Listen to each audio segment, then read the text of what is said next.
began high over the Libyan capital Tripoli in a helicopter ride organized to prove that the city is calm and remains under Gadhafi's control. Even though opponents are closing in, having seized nearby towns as well as most of eastern Libya. Shortly after we touched down in one of the neighborhoods we had just flown over, a family was burying one of at least 9 protesters who had been shot to death here last week.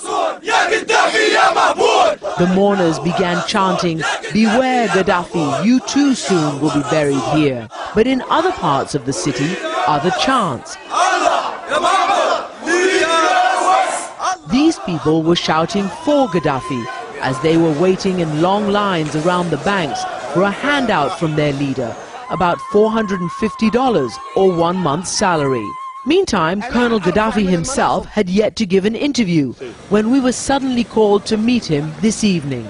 He drove up to this restaurant on the Mediterranean coast wearing his trademark flowing robes and gold-rimmed aviator sunglasses, looking every inch the larger-than-life character that he has carefully honed over 41 years in power. How are you?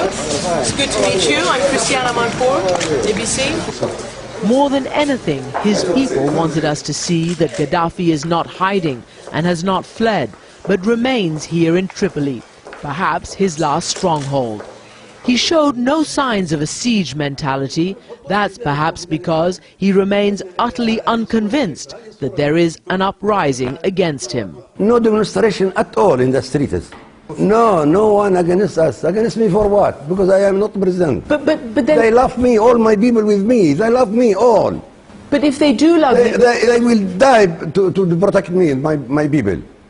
If you say they do love you, then why are they capturing Benghazi and they say they're against you there? Why are they in Zawiya? It is a guide. It is guide, not my people. It is guide. Guide, yes. Colonel Gadhafi, the President of the United States, the leaders of Britain and other leaders are calling on you to step down, to leave Libya, to leave your position of power. Will you do that?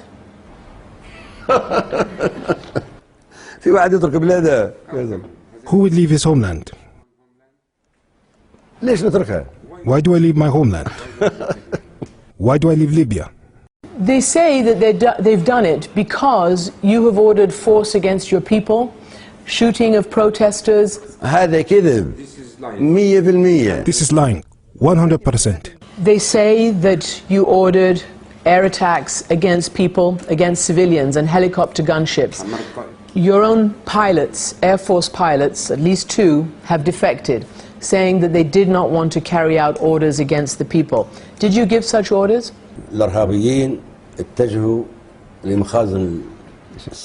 The terrorists were directed to the ammunition stores to take the weapons and distribute it amongst themselves.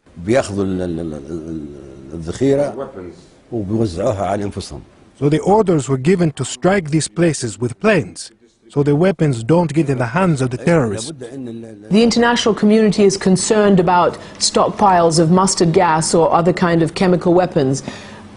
Would you ever use those?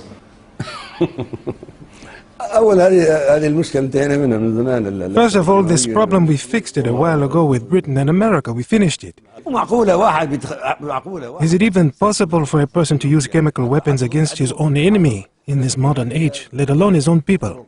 Along with 2 British journalists, I asked him whether he had ordered the Lockerbie bombing, which killed more than 200 Americans more than 2 decades ago, as his former justice minister is now claiming. Gadhafi would not give a direct answer.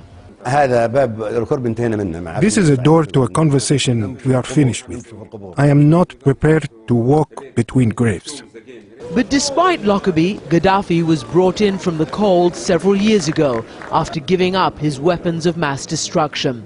The United States and other countries lifted sanctions and started doing business with Gadhafi again. Do you feel betrayed by the United States? How do you account for how they are towards you now, today? Of course, it's a betrayal, a big betrayal. And there are no manners, it's silliness, beyond silliness, that the world can base their decisions on media reports. Is it possible that the world's decisions are being based on these reports? Political decisions.